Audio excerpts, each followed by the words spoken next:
What's up, everyone? Welcome back to the channel. My name is Ben, and I have another very special guest with me doing another prospect film breakdown, this time with one of my personal favorite sleeper prospects in the draft, Jaylin Sellers, Providence guard, wing, whatever you call yourself.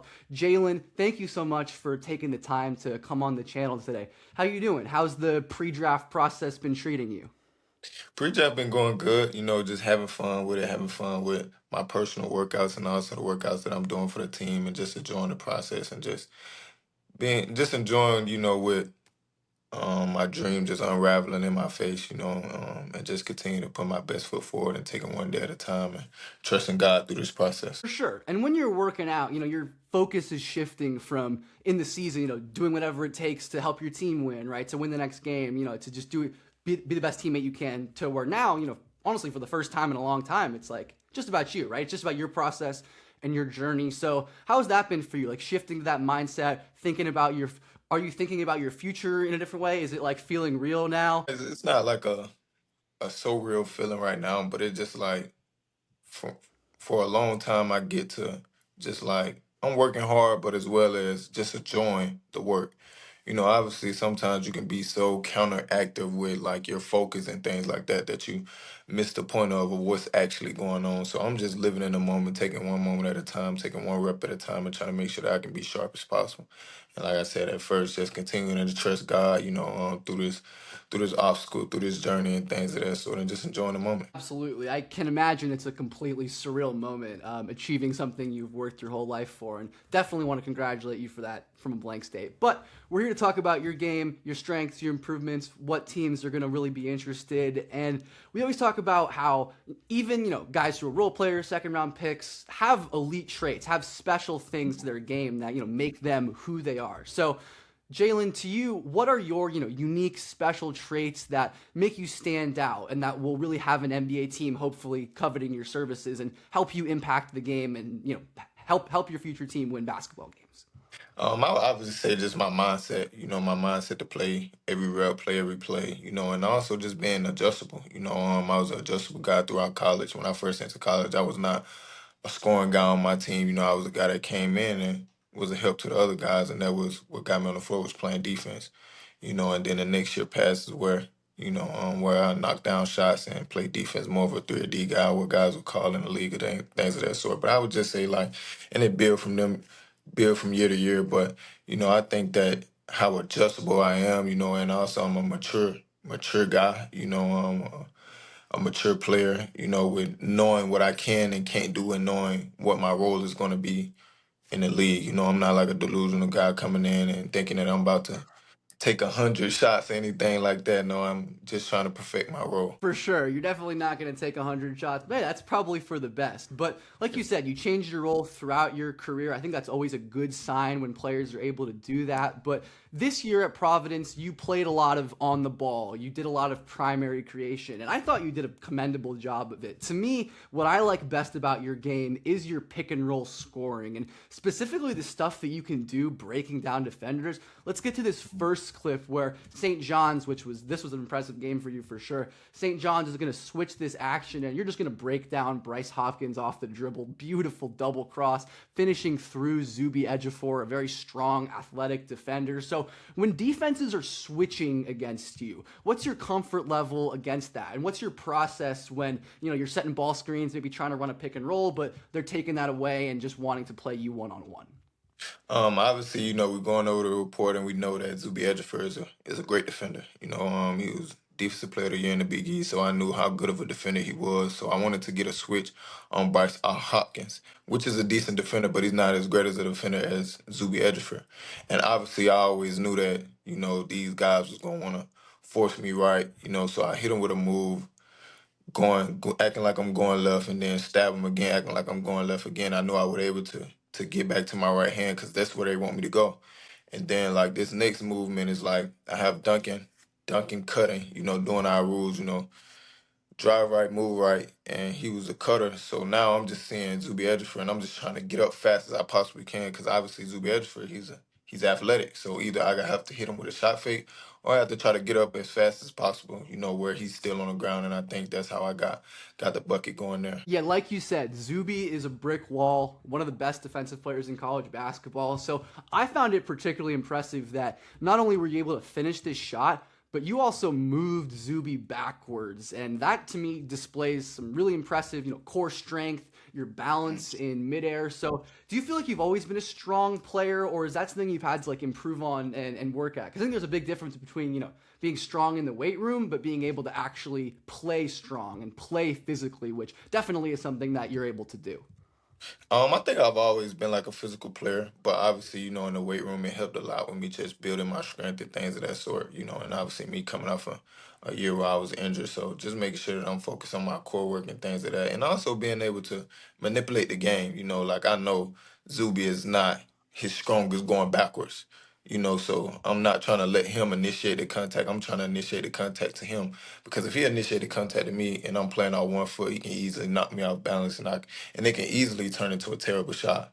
So just trying to make sure that I get into his body pretty fast and get the ball up quick as I can. For sure. And you can see that you're well off the air while Zuby's still on the ground. So you immediately win that battle, quick off the floor. Very impressive bucket there from you that probably could have been an and one, but didn't end up being that. Let's get into our next clip, a clutch play against Creighton. You're facing a soft hedge here and you easily burn it. So when you're reading a situation like this, when a defense is, putting two on the ball, trying to get you away from your driving lane, what are you reading and what was your thought process on a big clutch bucket like this? So right here, like we run this play like all year, like it was basically my go-to play. And it's really the big's job to twist the screen. So obviously, he's running up the right side, faking out the big man to give me just a split second to beat his hip. So he's running to the right side and flipping it to the left side, which is throwing both of the guys off on timing. So it throws the big man off timing, and I know I'm fast enough to get downhill.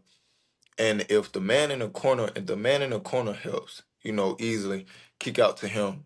And if the the opposite pass was there, but Ryan Miller, obviously he's a guy that worked on his shot throughout the year, but I'm looking at it as like we don't need a three right now, but that could have been a play as well as the skip pass, but because the guy helped in and to tag the big, but now I see like a smaller guy helping, and I feel like I could either make a move or finish over the top of him, and a lot of these guys were, in college, a lot of guys are undisciplined, with the shot fake. So I just decided to shot fake him and go up with the layup, got him with the fake. But we ran this play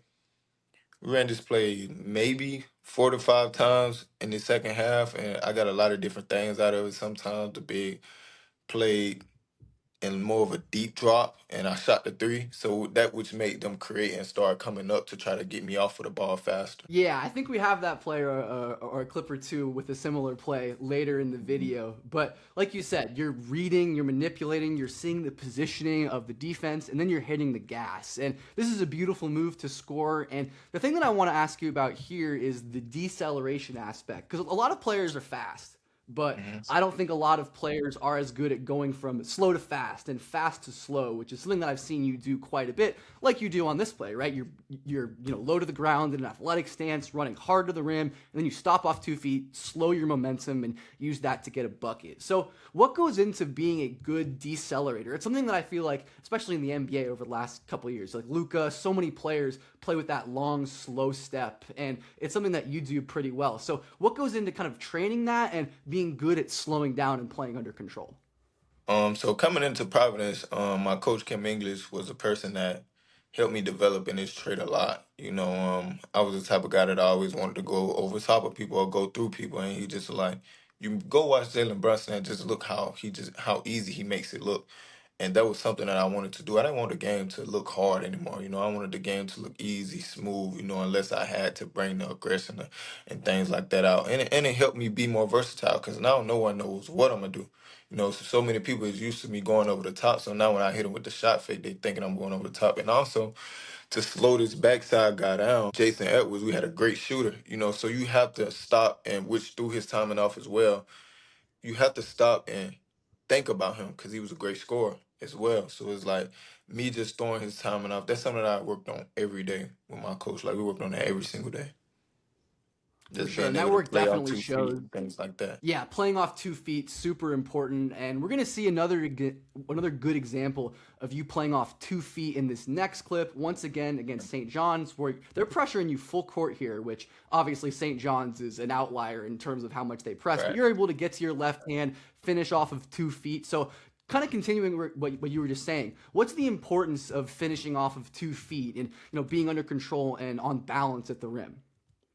Yeah, I think you have like way more control, way more options. When you jump off 1 foot off the launch pad, the only option that you have off of that is to finish or throw an off balance pass. But if you playing off 2 foot, you have the option to pivot, kick it out. You have the option to shot fake, go up, shot fake, dump it off to the big, shot fake, throw a lob. You have a variety of things to do, or you can be even more patient, and you still can get a bucket of pump fake, turn around, pivot, and bump the dude, and then get you a layup. So right here on this play, I'm looking at, you know, St. John's pressured so much that they became vulnerable to the reject.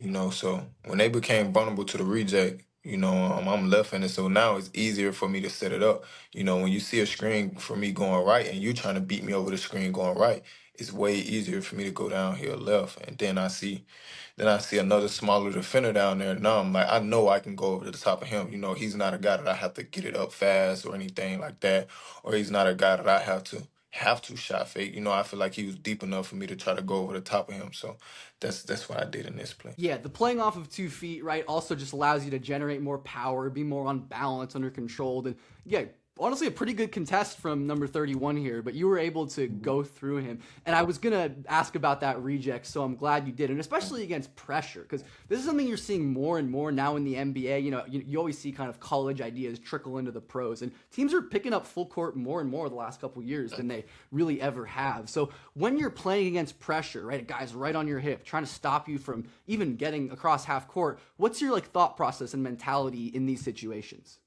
To try my best to not make them do what they want me to do.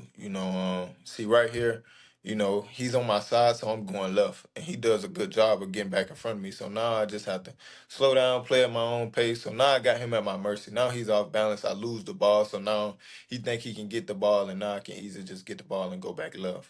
Just get him off balance just a little bit. And now the fake screen coming, and I can easily reject. And actually, 31 jump early, so I could have shot fake and also had the lob to Jameer Jones as well. Yeah, Jameer is the crazy athlete. You could throw it up to him, but Crazy still able to athlete. finish the play. And anyways, let's get on to our fourth clip. And I'd say, it's fair to say every prospect has improvement areas and weaknesses heading into the hmm league. So from an offensive perspective, what are you looking to grow the most? Show teams you're working on, and keep getting better at as you approach and get to the next level. That I can handle the ball, and also that I can be a better decision maker. Being able to get my teammates involved more. Being able to make the simple play and things like that. That's something I really want to show going into these workouts on the offense For end. sure, yeah.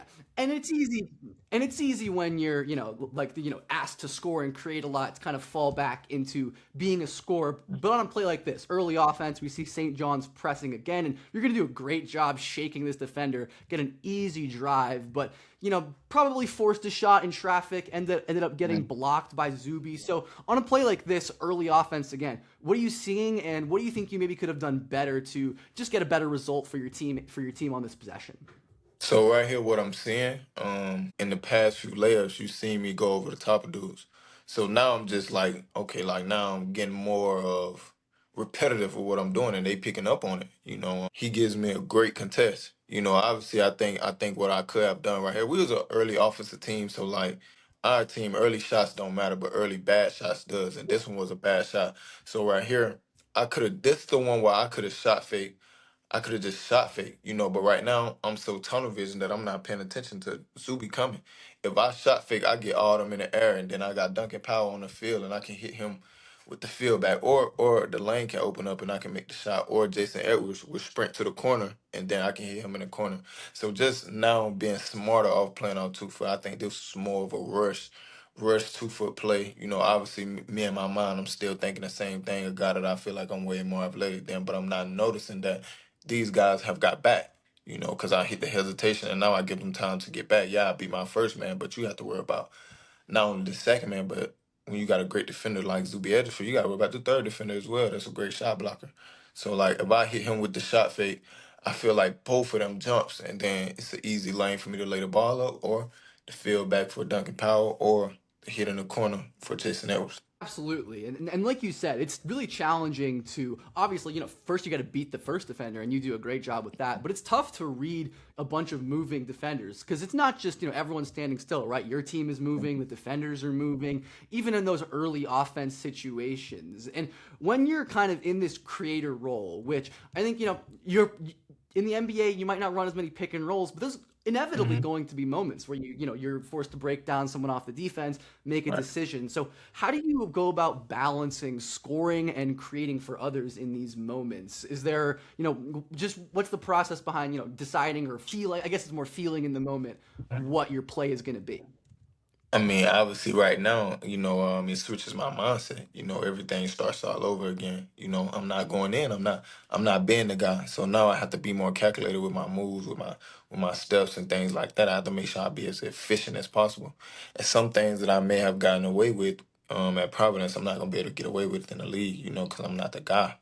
Until I continue to work myself up and eventually work myself in that role. I have to show that I can be efficient in certain ways. Just like it was when I started at Ball State. I wasn't the guy on the team, so I had to figure out certain ways to do certain things. And right here, it would have either been pull it back out or make a simple play.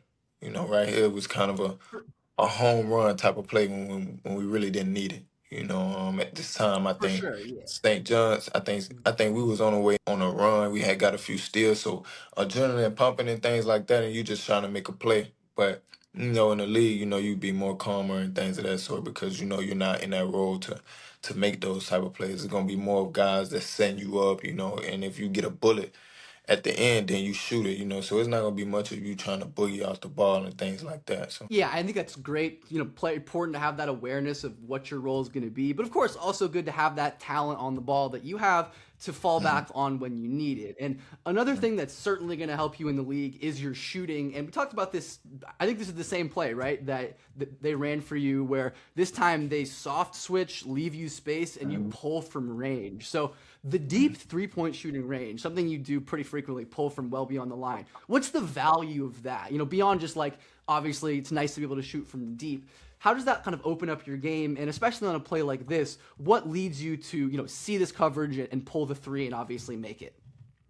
I would say that it's a big help, because I would rather go to the basket, to get the higher percentage shot, So with me being able to shoot the ball, it makes it easier for me to go downhill, or if not go downhill, it make it easier for me to kick it out. Or playing for Providence, it make me easier for me to get to a mid range, So just a higher percentage shot that I think that was for me, and me being able to add the deep three ball, guys have to play up, as you seen as a few plays ago, they had to respect that three, when the game was on the line. And then I actually got what I really, really wanted. And that was me getting to the basket and getting it easy too. So right here, I'm looking at the defenders. I'm looking at the defenders and I'm like, coming out the screen, I'm like, I've hit a few at this point, so I'm like, he really gonna have his feet inside the 3 point line on me. So I'm gonna just let it fly and just live with the result. This is a shot that I work on every day.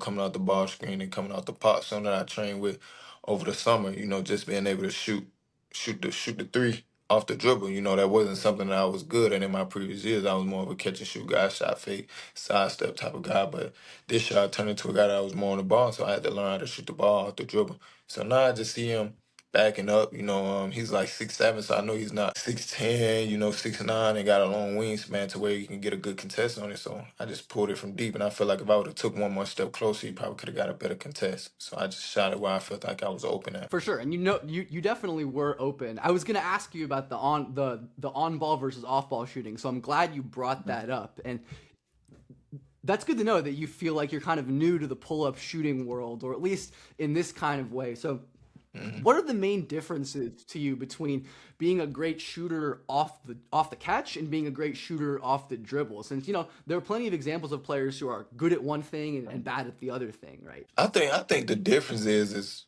being able to get your balance. That's something that I had times with. And one of those reasons was because I wanted to play so much at one pace. I wanted to play so much at one pace. So now when I was able to slow down, and being able to learn more and more about the game, and when I get my feet set, it's just like you're doing a catch and shoot shot. That would help me be so efficient on and off the ball, shooting the 3-point line, and just get my feet set. And then when you hit a few, you may be off balance sometimes and get lucky, but obviously I want to make sure that the shot is always feel comfortable for me. And that was making sure that I get my 1-2 pop going, or on the hop if I had to get it on the hop. Them the most two comfortable shots for me, and that's how I feel like I For got better sure. with shooting at the ball. Yeah, I mean, the footwork is different, the rhythm is different, but it is clear that having that on and off ball shooting versatility will definitely help you out in the league. And we talked about the decision making as an improvement area, but there were some good passes that you put on tape despite not having the best assist numbers this year. And this one against St. John's was an example of that. A really nice pass where you're going to run the pick and roll, and St. John's playing their aggressive coverage as always. You're going to find the rolling big man, lead him into space. Doesn't end up scoring, but good shot, offensive rebound, put back dunk. It's a good outcome for the team. So on a play like this, what are you reading? What are you seeing that leads you to make this good read inside? Zuby Edgefer, he's aggressive defender, he's aggressive guy, so I knew he would come out and be aggressive on the rescreen. But the thing about being aggressive on the rescreen is that like it kind of confuses the tag guy or delays the tag guy a little bit. So it made me easier to get him out of there faster and just hit him, and catch him while he's in stride, in which Oswin is an athletic big, somebody that can really go up and pop right up and go over the top of somebody. He missed his shot, but I trusted him with that shot, and that's because how I knew that Zubi Ejiofor was gonna try to impact the ball and try to, make me rattle. And so I just decided to just throw it over the top because it was just a simple play. So For sure. And it's a little thing, but you notice, right, on this initial screen, Bryce Hopkins, the tag guy in most contexts, is looking at the ball, right? He's staring at you, he's ready, but after the kind of rescreen, right, he turns his head, he's looking at the weak side, and he's not on time. And it's those little kind of micro movements, especially in the NBA, right, when the windows are so small, that can lead to you right. being like a really effective playmaker.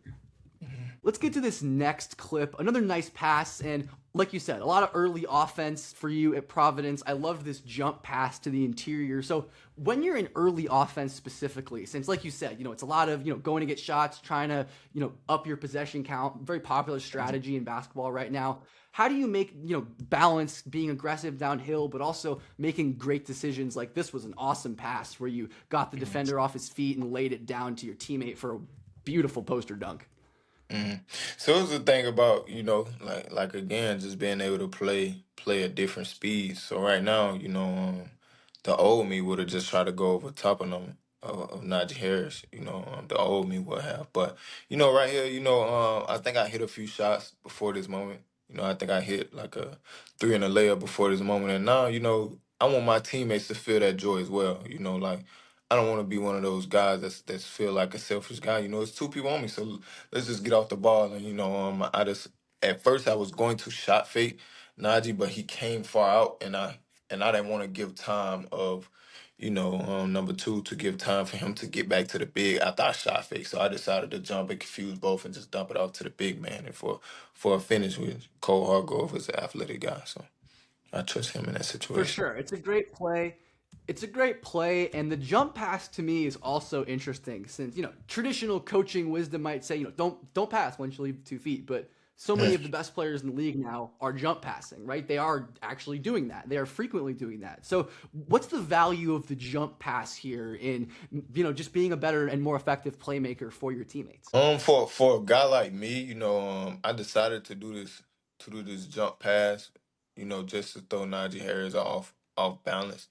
But in reality, for me, a guy that's not like I would say that's new to making plays, I don't want to always try to make a home run play. I want to keep things simple, smooth, and smart, and just make sure that I'm in control the whole time. Right here was a play that I feel like I could stay in control and throw the ball off the jump, but the natural me, the natural thing what I probably would have did is shot fake and try to jump it off. But Seton Hall was so good at defending and recovering. I was nervous of shot faking and bounce passing the ball and them getting a hand on it. So I just decided to just jump and get them out. And I think sometimes, it's all the feel of the game. Trust it. I think what people get confused at when they jump in the air and throw the ball is when they don't know where they're going with the ball. Like when you jump and be more of indecisive with what you want to do with the ball, it kind of throws you off, and it kind of ticks coaches off, because you jumping and you don't have no idea where you're throwing the ball to. But if you jumping and throwing a lob, a clear lob, or if I'm jumping right now and throwing a clear pass to Cole, it's a different outcome. I think it can be looked at differently. For sure, it's a good tool to have in your toolkit, right? Even if it's not something that you're always doing, you're not gonna be Tyrese Halliburton jump passing on every single play, but Right. it's a good tool to have, right? Because the best NBA defenses will take away your preferred options. They'll take away the easy stuff and make you beat them in creative ways. And I think you've definitely got that talent. But I wanted to move to a couple clips on the defensive side of the ball where I'm just curious to ask you before we start, what do you feel like on defense is your biggest strength or the biggest thing that you're going to add to an NBA team on the defensive side of the ball? I would say my own ball defense. I would say my own ball defense is probably my best attribute on defense, and that's something that I think that I can add on to the next situation that I go into, and also being a variety of defender. I think I can guard a big. I think I can guard certain guys that's at different heights and things of that sort. With my tools, with my athletic ability, with my body frame. I think I can guard different positions and things of that sort. But I think my best attribute is on the ball for sure. Yeah, you do, like you mentioned. I think your build is very well suited for this role, right? You've got long arms, strong, pretty low center of gravity, so you're able to get below and stay low with smaller guards. And here you're going to go over the screen, pick the pocket, end up creating a turnover. So when you're defending over these ball screens, what's your thought process? What are you trying to do when you're like reading your man, obviously here, but also trying to figure out what the screener's doing and what's going on behind you? So right now I have to depend on my big to call out the screen. Communication and everything when you want to be a high caliber defensive team. So I have to listen to my big, and if my big say, weak, weak, weak. So I'm trying my best to get over top of that screen and forcing the guy left to his weak hand. And right here I'm looking at him and I'm seeing him like getting kind of nervous. Didn't expect me to get over top of the screen, which when I got over it, and he's crossing the ball right in front of me, in which my hand is already there. So I felt there's that like he felt like he was already lower than me. So like I kind of manipulated the whole thing, and with me having long arms, I was able to tap that ball and hit it off his leg. But communication For is sure. everything, and And like like the you ball said, screen yeah. situation. Yeah, it's exactly what I was going to say, right? Because you can't know what to do unless your big is calling out. And conversely, your big can't do their job without you being receptive, listening, understanding what they're saying. So, great example of that, like you said, putting the pressure on. Like we said, I mean, defenses are pressuring more. And I think that's definitely something that I can imagine you fitting into a role where, you're picking up full court, pressuring the ball, because you definitely have those kind of tools. But let's get into this, I believe, second to last clip where you're guarding the ball once again, but they're going to kind of force you to off-ball switch here. It calls a peel, veer back switch, different things, and you're going to bang with Zuby and end up kind of getting him off his spot. He ends up getting a look at the rim here, but I want to focus on this kind of off-ball peel switch. So when you can't stay attached to a player, since that's inevitable. Eventually you're going to get beat off the ball screen. It's just part of the game. Right.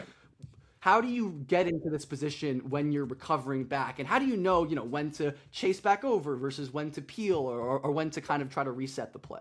Okay, so what happened right here is that like we wanted to ice him. So I tried to jump on his left hand, but obviously, Darlington is left-handed, which is sometimes it's hard to keep guys in front and jumping on the left side as being a left-handed guy, as I know. So I tried to jump on his left side, but I didn't get there in time. So he's going downhill left, and like he has me full beat. So now I have to go in a switch. He's way in front of me. He beat me. So for us, it was like if he beats you to that free throw line, you have to switch. You have to emergency switch.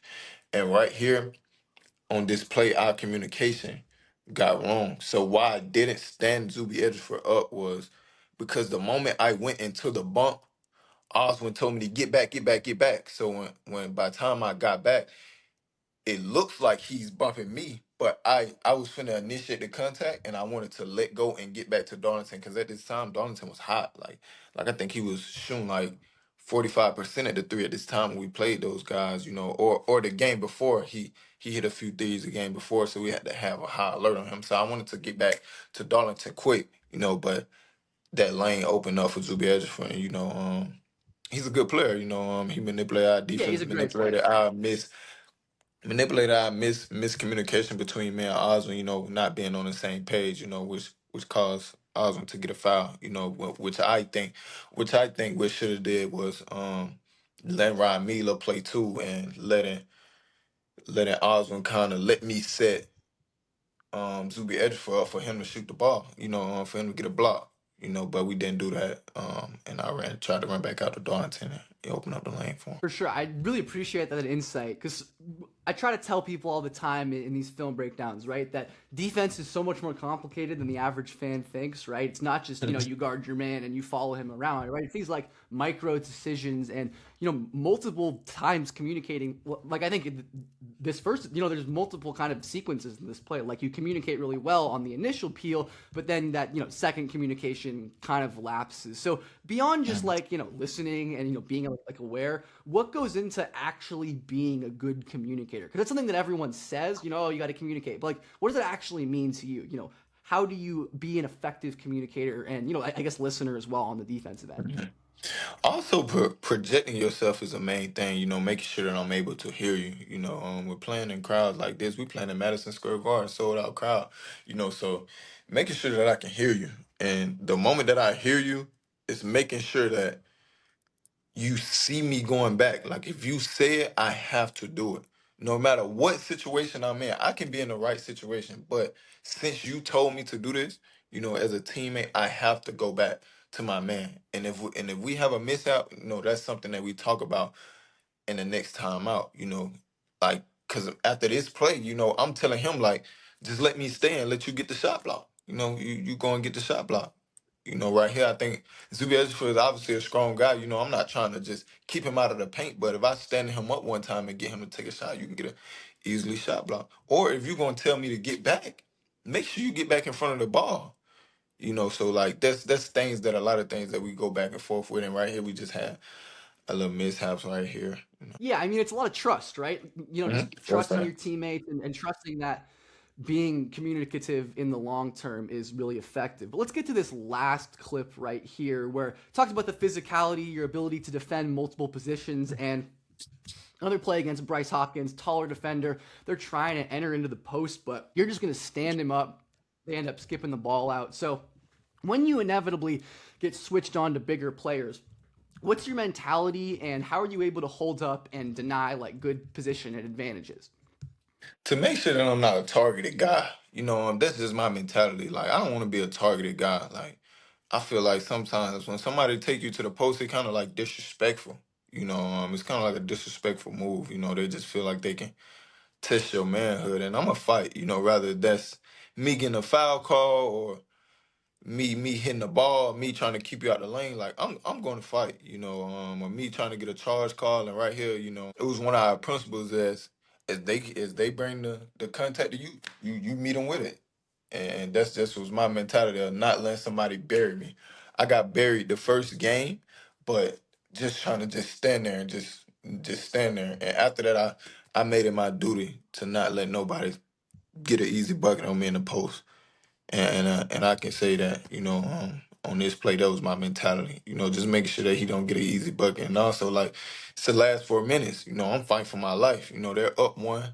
We're trying to get the win in Madison Square Garden.